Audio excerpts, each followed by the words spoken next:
गंग नहर की दाईं पटरी पर सड़क निर्माण को लेकर काटे जा रहे हरे पेड़ों के मामले में सपा विधायक अतुल प्रधान कमिश्नर सेल्वा कुमारी जे से मिलने पहुंचे।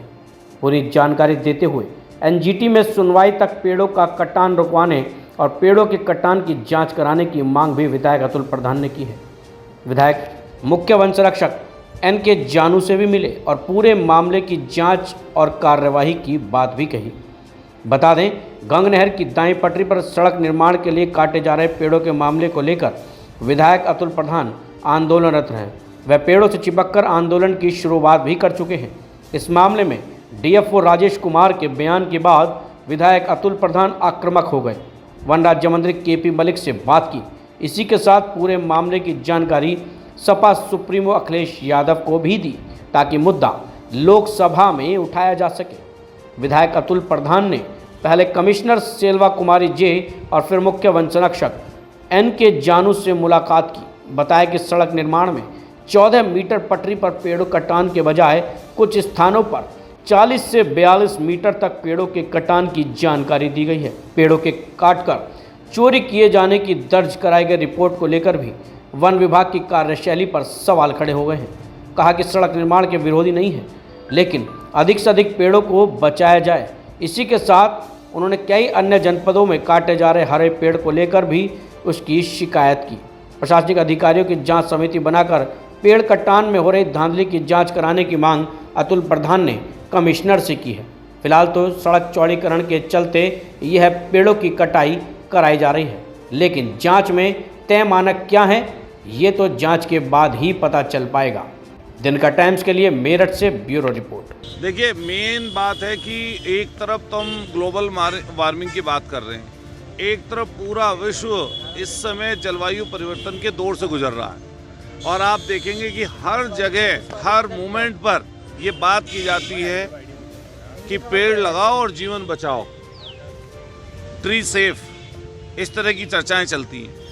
एनजीटी भी है, लेकिन मैं समझता हूँ हमारा मेरठ जो 1857 की क्रांति का ये शहर है, ऐतिहासिक धरोहर है, इस ऐसी जगह पर जहाँ ऑक्सीजन का जो बैंक था, तो मैं दो जगह मानता हूँ, एक हस्तिनापुर में सेंचुरी क्षेत्र में और दूसरा आपके गंग नहर की पटरी पर। अभी कुछ समय पहले पता चला कि वहाँ पर सड़क बनने वाली है। हालांकि प्रोजेक्ट पुराना है, तो हमने कहा कि सड़क आप बना लीजिए, लेकिन जितने पेड़ बच सकते हो बचा ले। चुनाव चल रहा था, चुनाव के समय में अचानक से जब सब लोग चुनाव में लगे हुए थे, हर दल पार्टी सामाजिक संगठन चुनाव में था, उस समय इन्होंने जो गंग नहर की जो हमारी दाईं पटरी है जो मुरादनगर से निकलती है और उधर की तरफ आगे तक हरिद्वार बॉर्डर तक जाती है नहर, जिसकी लेफ्ट हैंड पर पहले से पटरी है, दाईं पर आपके इनको पटरी बनानी थी, जिसमें ये इन्होंने इनका कहना ये है कि भारत सरकार से हमने परमिशन ली 14 मीटर की और मैं कल मौके पर गया, डीएफओ को लगभग 6 किलोमीटर हमने घुमाया। कागज़ में जो पेड़ों की संख्या वो बताई गई 1,12,000, लेकिन अगर छोटे बड़े सबकी संख्या देख लें, मुझे लगता है कि उससे भी ज़्यादा होगी, शायद 2.25 लाख 1,70,000 किसी ने बताया कि संख्या रही। और मैंने पूछा कितने पेड़ अब तक कट गए, तो उनको कोई नॉलेज इस चीज़ की नहीं है। मुझे तभी कल ही पता चला कि 40 दिन पहले अखबार में पढ़कर न्यूज़पेपर के माध्यम से एनजीटी ने स्वतः संज्ञान लिया था। वहाँ पर लगातार हियरिंग चल रही है। तो मैं सरकार से पूछना चाहता हूँ कि एक तरफ पेड़ लगाने का दिखावा सरकार कर रही है कि पेड़ लगाइए और जीवन बचाइए, और दूसरी तरफ 100-150 साल पुराने पेड़ों को काट दिया जा रहा है। भ्रष्टाचार की भेंट चढ़ रहे हैं। मैं तमाम वन प्रेमियों से और जो भी एनजीओज हैं उनसे सबसे अपेक्षा करूंगा, और दल सामाजिक संगठनों से भी, कि वो सब लोग इधर की तरफ ध्यान दें। इन लोगों ने हजारों हजार पेड़ अपने सिर्फ भ्रष्टाचार की भेंट चढ़ा दिए। और मैं खुद गया हूँ 6 किलोमीटर, हम लोग खुद उस गंग नहर की पटरी पर घूमे और हमने डीएफओ से कहा, डीएफओ घुमाया कि इस समय वन की कटाई तुरंत बंद करिए। उन्होंने उसको कहा भी, आदेश भी किया। हम लोगों ने उनको कई जगह फीता डालकर उसकी चौड़ाई भी नपवाई, जो कई जगह 35 से 40 मीटर तक थी। तो मेरा इसका कहने का लबोलवाब ये है कि सरकार के लोगों को इधर की तरफ ध्यान देना चाहिए। मैंने देखा आज मेरठ छोड़िए सारे जगह के अफसर्स ऑफिसर्स पेड़ बांट रहे थे। अरे आपका ध्यान नहीं गया?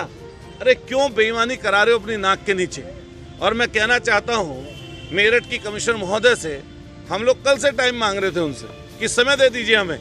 जब पेड़ बांट रहे थे वो, एक पेड़ हमें भी दे देते, हम भी पेड़ लेकर उनसे कम ये बता देते कि आपकी नाक के नीचे 2 जिले गाजियाबाद और मेरठ और फिर मुजफ्फरनगर दूसरा एरिया पड़ता है, कम से कम आपको बता देते कि वहाँ सच्चाई क्या है। एनजीटी में जब हियरिंग चल रही है, ऐसी कौन सी जल्दी आन पड़ी कि आपने 40 दिन में सारे पेड़ों की कटाई करने पर आप उतारू हैं? ऐसा कौन सा लालच है आप लोगों को? और मेरा सीधा भ्रष्टाचार का आरोप है कि यहाँ के वन विभाग के और पीडब्ल्यूडी के उससे संबंधित तमाम लोग उन पेड़ों को कटवाने में, उस भ्रष्टाचार में संलिप्त हैं। हमारी मांग है, मैं आपके मीडिया के माध्यम से तमाम साथियों से रिक्वेस्ट करूंगा, क्योंकि आप चौथा स्तंभ हैं, आप लोग सजग हैं, आप लोगों के माध्यम से सरकारी ऑफिसर्स तक और सरकार की तरफ ये ध्यान जा सकता है। कल मेरी आप सब लोगों से रिक्वेस्ट है कि हम कल लोग उसी गंगनहर की पटरी पर चलेंगे और आपको मैं मौके पर दिखाऊंगा कि कितना पेड़ उन लोगों ने काटा है। मैं आप सब लोगों से रिक्वेस्ट करूंगा आपके माध्यम से कि जो भी वन प्रेमी हैं, जो भी इससे संबंधित लोग हैं, वो सजग रहें, निकल कर आएँ। मैं मेरठ के लोगों से खास तौर से ये अपील करूंगा कि आपसे हमारा निवेदन है कि इसमें हमारी मदद करें। मैं आने वाले समय पर पेड़ चिपको आंदोलन हमने कल भी किया है, पेड़ से चिपक कर अखबारों के माध्यम से ये चीज़ आगे भी जा रही है, लेकिन मेरी कोशिश रहेगी। 112 किलोमीटर लंबी जगह है जहाँ पर सड़क बन रही है, हम सड़क के विरोधी नहीं हैं, लेकिन जितनी भारत सरकार से मान्यता मिली उससे एक्स्ट्रा इन लोगों ने पेड़ काट लिए। सरकार ये कहती है, एनजीटी का नियम है, एक पेड़ काटोगे उसके बदले 3 लगाओगे, लेकिन पता चला कोई जगह 10 की बात चलती है, कई जगह 3 की बात चलती है। लेकिन आप पता कर लें, इनका ये लोग मेरठ के बजाय पेड़ लगाने के लिए जमीन लिए इन्होंने रॉबर्ट्सगंज में, सोनभद्र 1100 किलोमीटर दूर। मेरठ में 48 डिग्री टेम्परेचर रहा, दिल्ली में 52 तक टेम्परेचर पहुंचा।